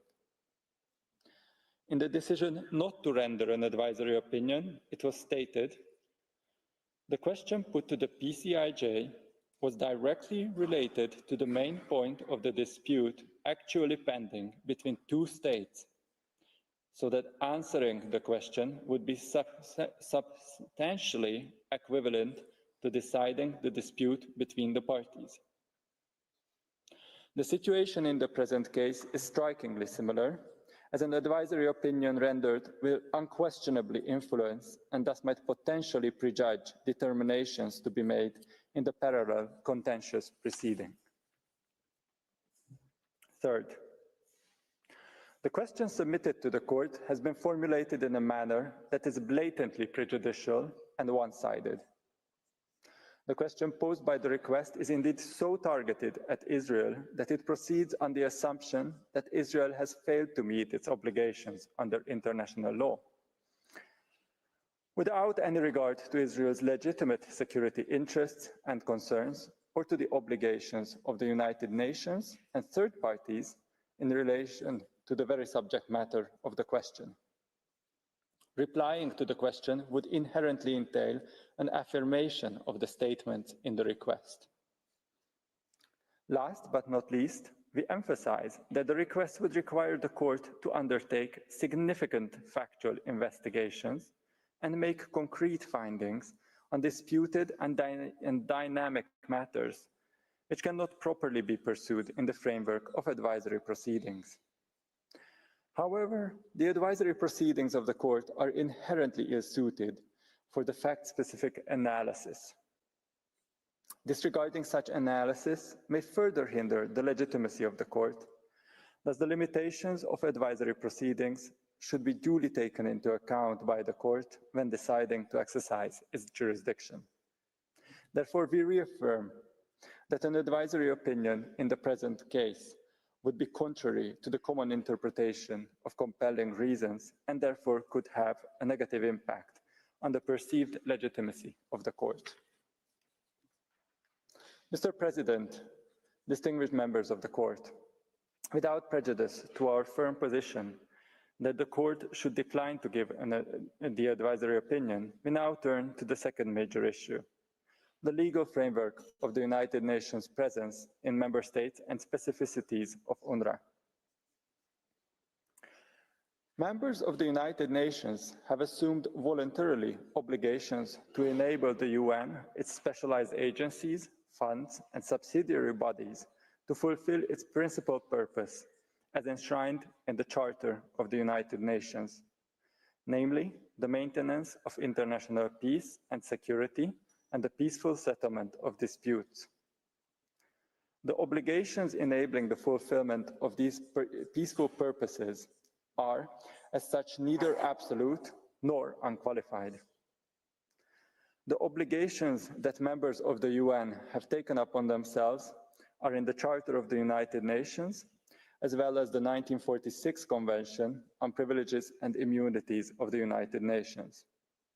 We have to underline the necessity of the joint interpretation of numerous articles of the UN Charter and provisions of the 1946 Convention. Article 1 of the Charter states clearly the purposes of the organization, and the introductory sentence of Article 2 makes a clear link to the first article. In it, the introductory sentence of Article 2, a distinction is made clearly indicating that obligations arising from Article 1 and 2 are also prescribed for the organization itself. Obligations arising from Article 2 thus have to be interpreted consistently taking into account the actions of the UN its specialized agencies and subsidiary bodies as well. Thus when paragraph 5 of Article 2 of the Charter stipulates that all members shall give the United Nations every assistance in any action it takes in accordance with the present Charter, it is clear that a limitation to this obligation is included. The organization is obliged to take actions in accordance with the Charter.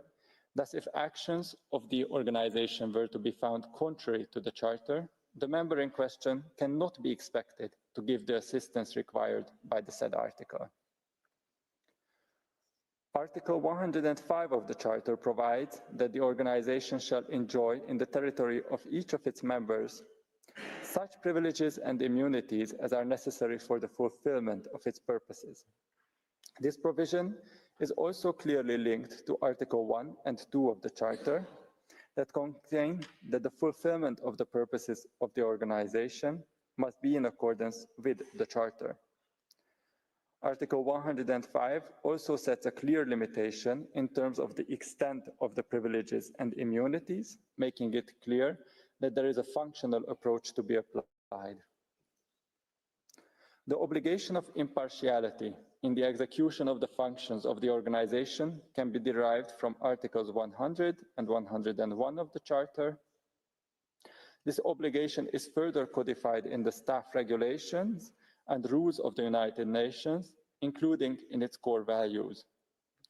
Moreover, the duty to act impartially constitutes a fundamental principle of the status of international civil servants.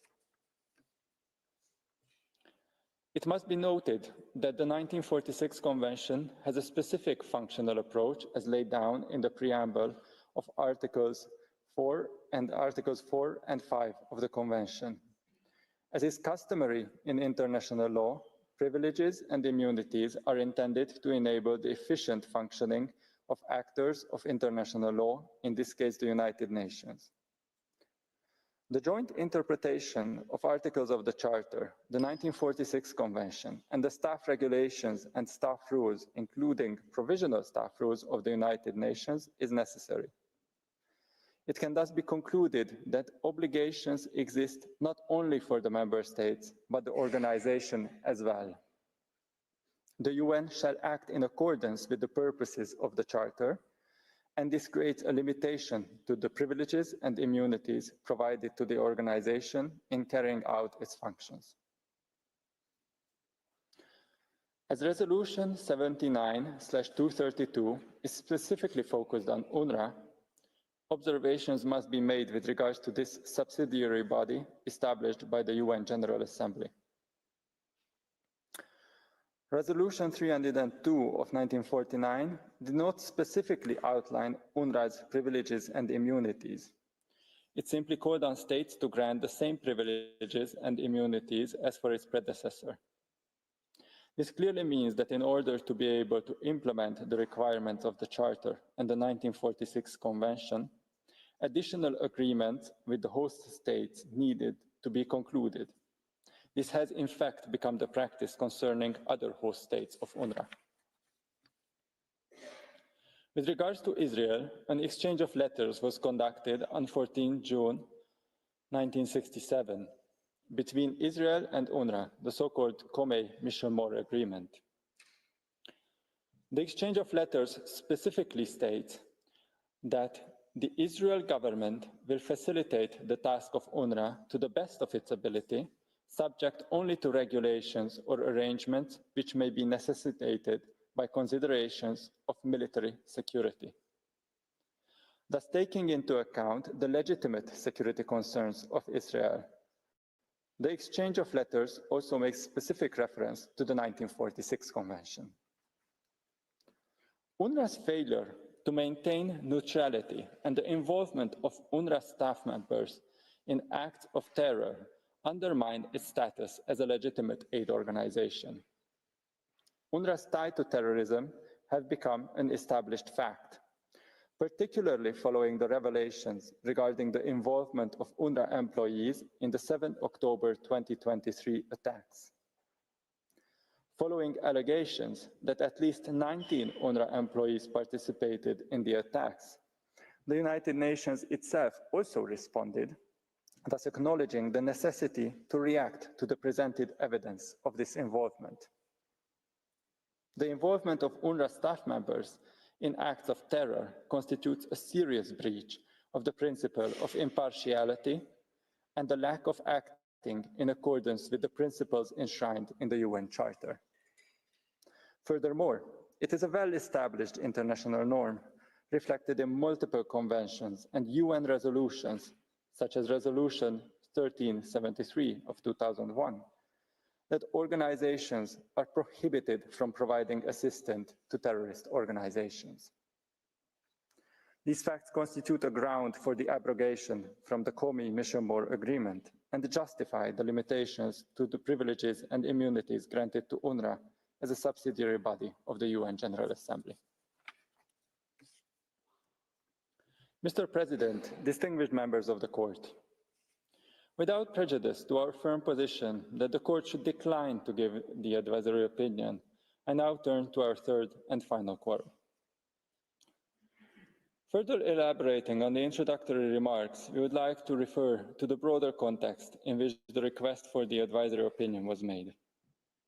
It is important to note that Israel withdrew its military presence from the Gaza Strip in 2005.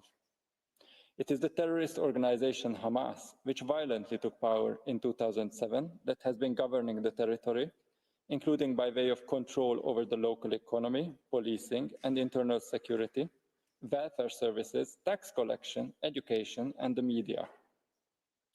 This request for an advisory opinion cannot be separated from the ongoing conflict, and regrettably, it may only be interpreted as an additional avenue within the conflict. There is a realistic fear that the Court itself is being used as a battleground. As explained above, the involvement of a subsidiary body of the United Nations General Assembly through its staff members in actual acts of terrorism is precisely the reason why there is a need to consider the abrogation of privileges and immunities. Unfortunately, the esteemed Court will implicate itself in matters that unduly politicize the esteemed institution of an otherwise strictly judicial character. Our concern is not in vain. The advisory opinion of 19 July 2024 did in fact become part of the already heated political debate.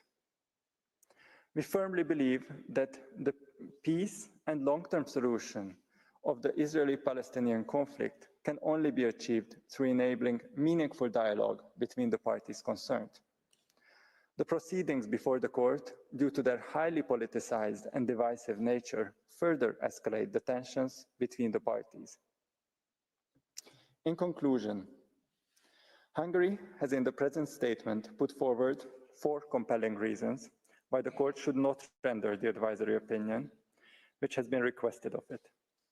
Without prejudice to this request, Hungary has also put forward arguments with regards to the broader political context, which must be taken into account, as well as the legal framework of privileges and immunities of the United Nations and UNRWA.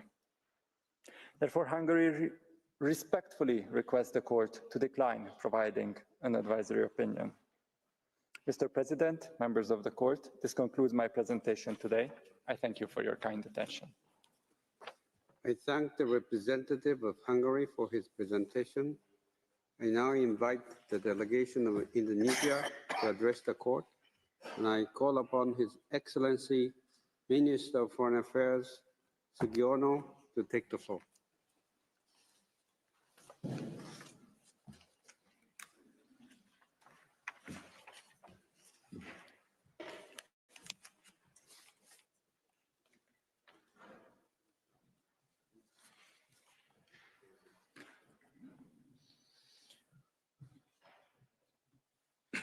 Mr. President, Madam Vice President, honorable judges of the Court. It is a great honor and privilege for me to appear before you honorable judges on behalf of the Republic of Indonesia to defend justice and humanity of the people of Palestine. Indonesia is and will always stand with the people of Palestine to attend their independence. Our commitment to and profound bond with the Palestinian people is rooted in humanity, that it is their inalienable rights to live in peace in their very own homeland. Indonesia attaches its utmost importance to the rule of international law and has a strong confidence that the decision of this distinguished court will guide the General Assembly and its member states in delivering justice to the persecuted and oppressed Palestinian people.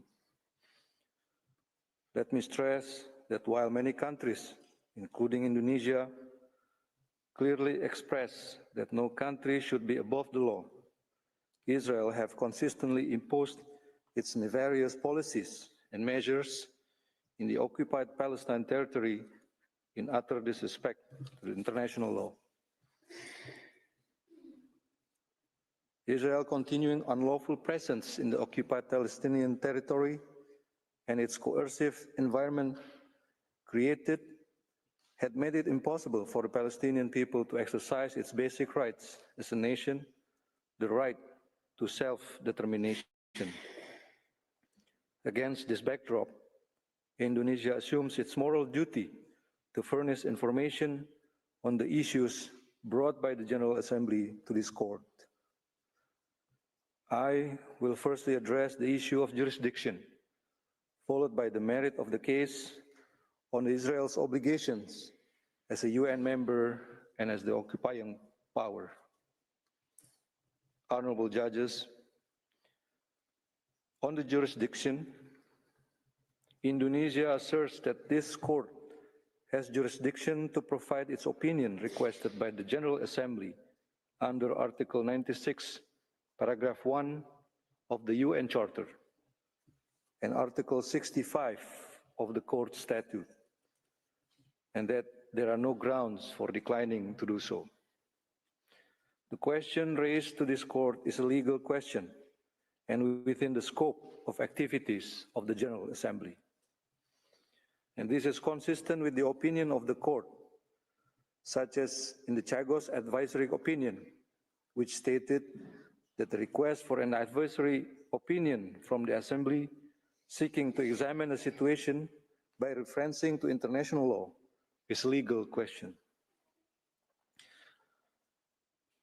The present request fits into that requirement, as the chapeau to the present question makes it unequivocal for scrutinizing Israel's obligation by reference to international law. There should be no doubt that this court has jurisdiction to deliberate over the present request for advisory opinion. Mr. President, on the merit of the case, Indonesia submits that Israel, as a member of the UN, bears a general obligation to adhere to its commitments to accept and perform obligation stipulated by the UN Charter in a good faith. Israel had accepted such obligations through its declaration accepting obligations under the charter made on 29 November 1948. And Israel's acceptance was a crucial undertaking pursuant to Article 4, Paragraph 1 of the Charter to be admitted to the UN membership. In its declaration, Israel states that, and I quote, "The state of Israel unreservedly accepts the obligations of the United Nations Charter and undertakes to honor them from the day when it becomes a member of the United Nations," end quote. The term used in the declaration is unreserved, and I do not need to enlighten this court on the significance of this term.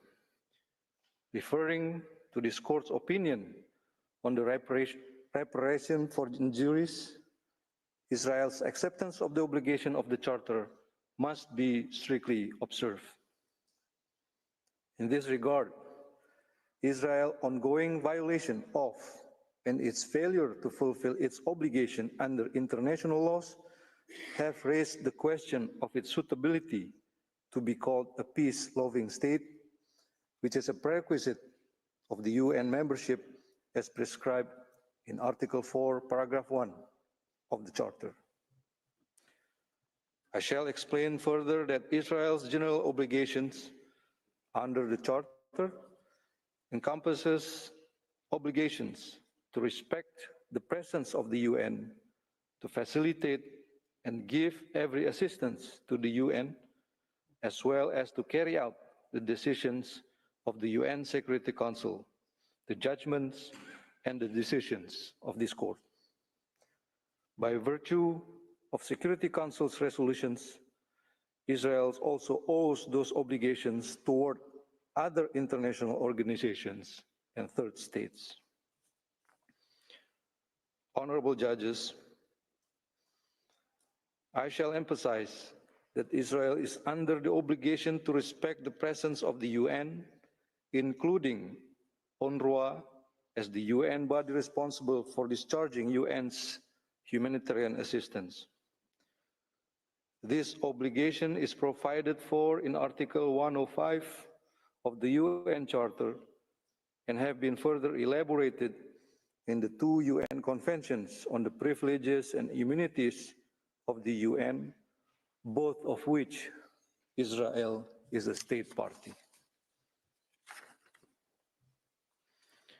These conventions emphasize that the scope of Israel's obligations is relevant to the present request in relation to the premises, property, assets, and funds of the United Nations, to the archives and documents of the UN, and to the experts and officials on missions of the UN.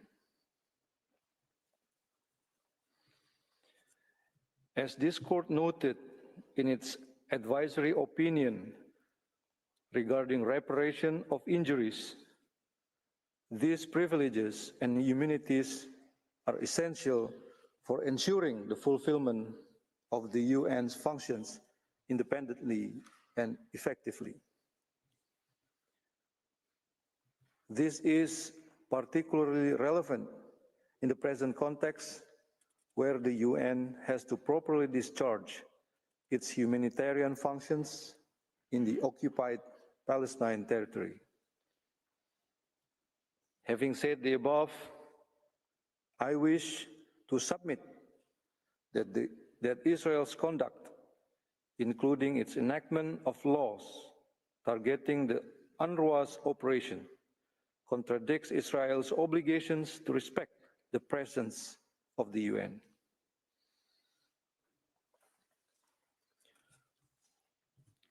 Honorable judges,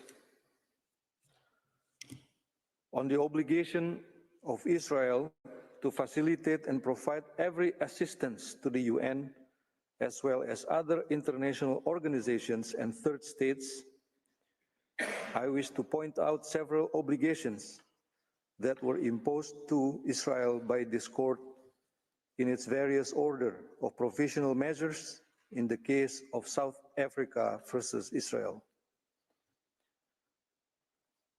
Those, among others, are obligation to take all necessary and effective measures to ensure the unhindered provision of the urgently needed basic services and humanitarian assistance, to immediately halt military offensive and any other action which may inflict on Palestinian people, and to maintain the opening of the Rafah crossing for unhindered provision of the urgently needed basic services and humanitarian assistance.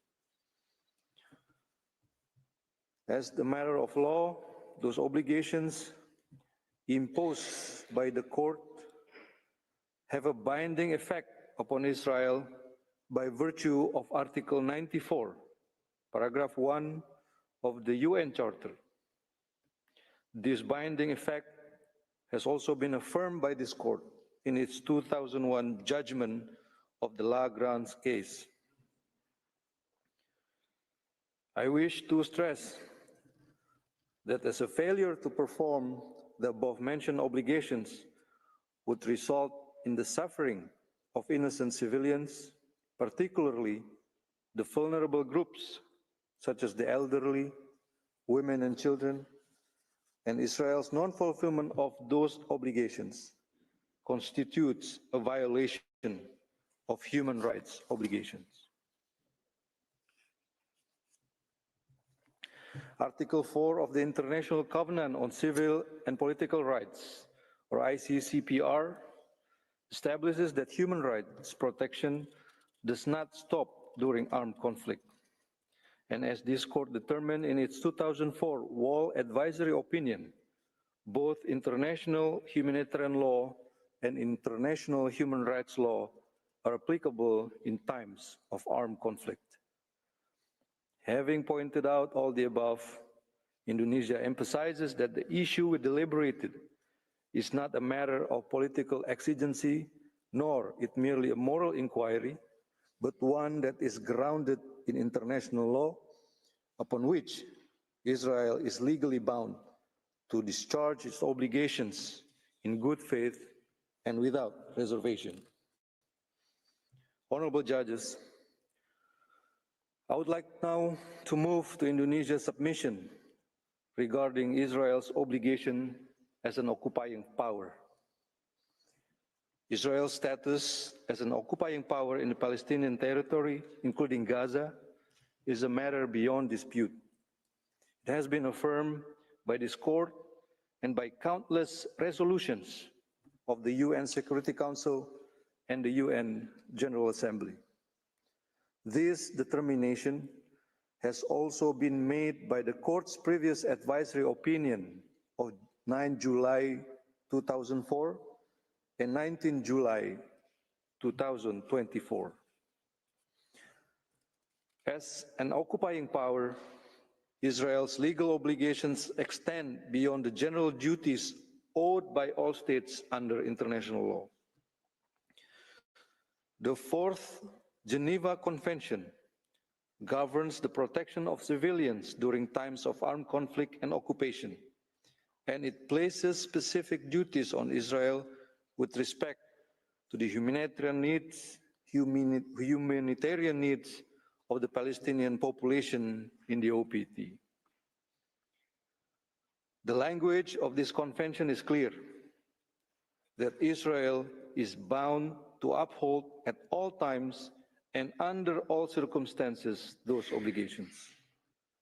It is important to highlight that those obligations are rooted in customary international law and have been consistently reinforced by international legal precedent.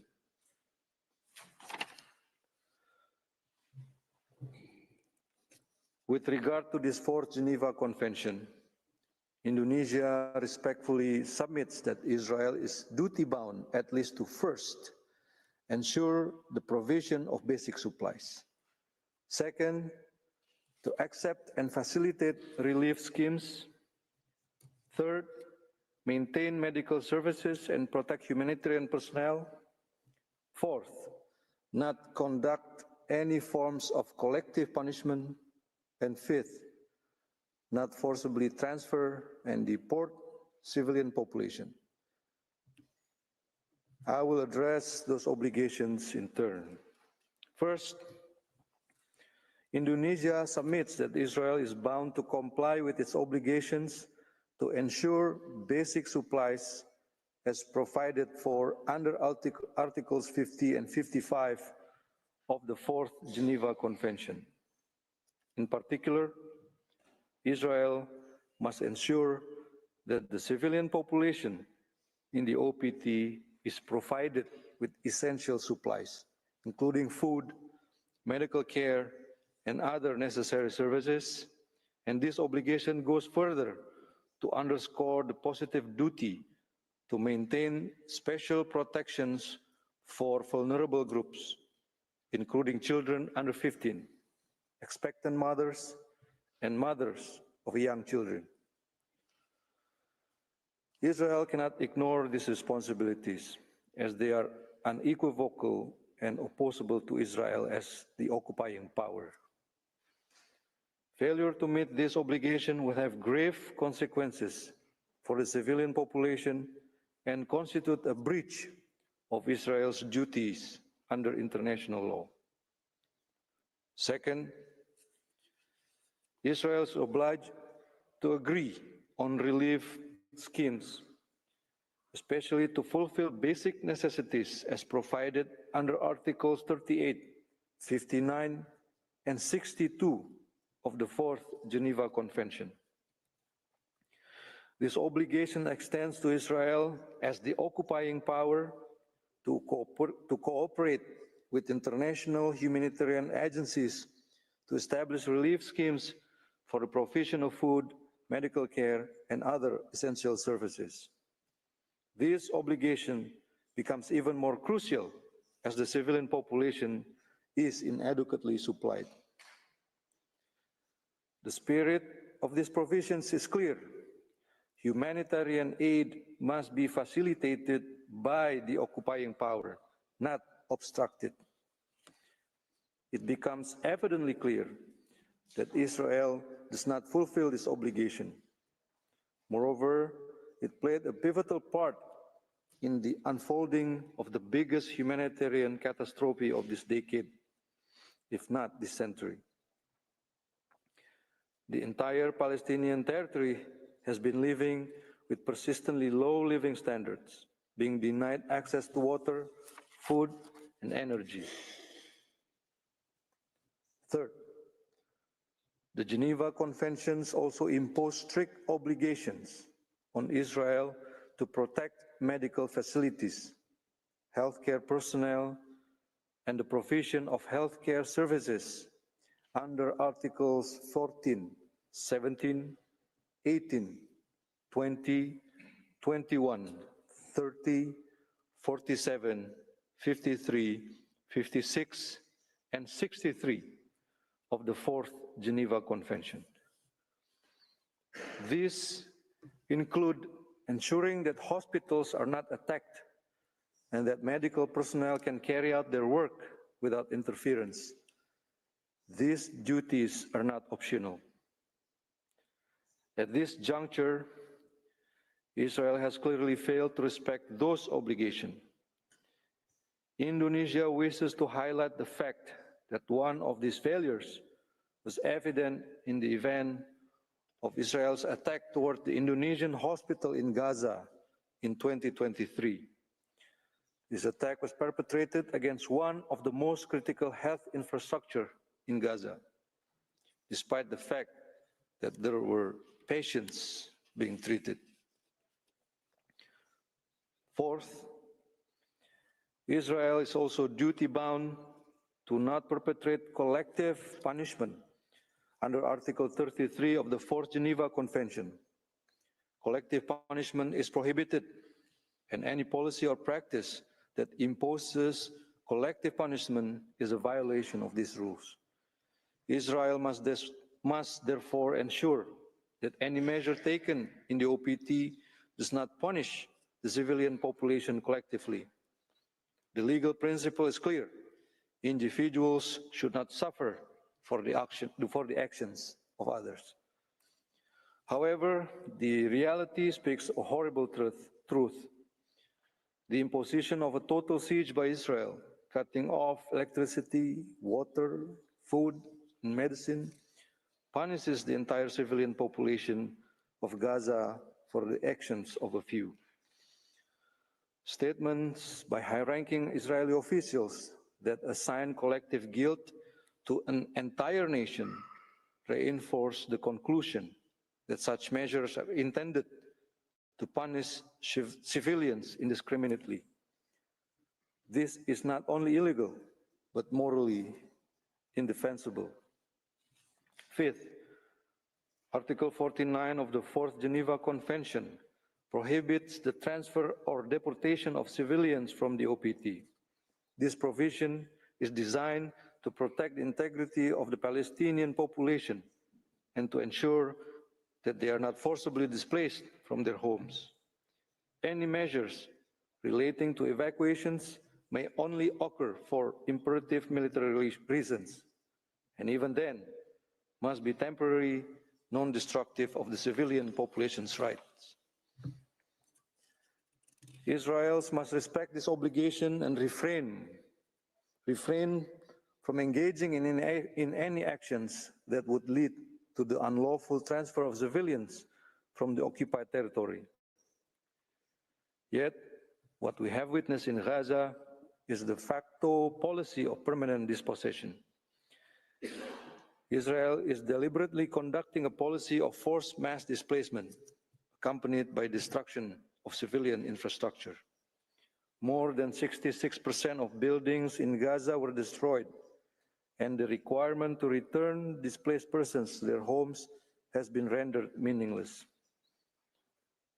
Honorable judges, Indonesia would also like to add that Israel's obligations as an occupying power are also grounded in international human rights law, particularly the International Covenant on Civil and Political Rights, and International Covenant on Economic, Social, and Cultural Rights, of which Israel is a state party.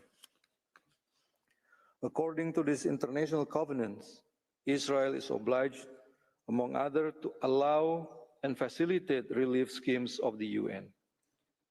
There are specific obligations to implement this relief scheme, such as the obligation to recognize the right of everyone to an adequate standard of living, which is stipulated under Article 11, Paragraph 1 of ICESCR. The obligation to recognize the right of everyone to the enjoyment of the highest attainable standard of physical and mental health, which is under Article 12, Paragraph 1 of the ICESCR. Furthermore, there are also obligations to respect and ensure the right to liberty and security of person under Article 9, Paragraph 1 of the ICCPR, and the obligation to respect and ensure that persons deprived of their liberty shall be treated with humanity under Article 10, Paragraph 1 of the ICCPR. Honorable judges, finally, I shall also furnish information on the crux of the Palestinian issue, the right to self-determination. The Palestinian right to self-determination is the raison d'etre on why the court should grant the request of the UN General Assembly. The questions posed are central to the fulfillment of the Palestinian right to self-determination, a fundamental principle of modern international law as provided in the UN Charter, as well as the Bandung Conference of 1955. This honorable court has repeatedly and unequivocally stated in the 2004 Wall Opinion, as well as the 2024 Legal Consequences Opinion, that Palestinians have the right to self-determination. This opinion has also been exemplified by a multitude of resolutions of the United Nations. The current reality contradicts all that was envisioned by such right. On the ground, the world has vividly witnessed the systematic destruction of civilian infrastructures and hospitals in Gaza, making life unattainable. This action actively impedes the dispersal of Palestinian people and hinders their rights to determine their very own political, social, economic, and cultural status. In light of these facts, time and again, Indonesia unwaveringly submits to the court that Israel shall be under the obligation to fulfill the Palestinian people the right to self-determination. Indonesia respectfully appeals to the honorable judges that international law must prevail and justice is rightfully delivered. This court opinion will provide much needed guidance to the international community on how to reinforce the primacy of international law to solve the worst man-made humanitarian catastrophe of the century the Palestinian people continue to endure. Thank you. I thank the representative of Indonesia for his presentation. This concludes this morning's sitting. The oral proceedings will resume this afternoon at 3 p.m. In order for Turkey, the Islamic Republic of Iran, Jordan, Kuwait, and Luxembourg to be heard on the question submitted to the court. The sitting is closed.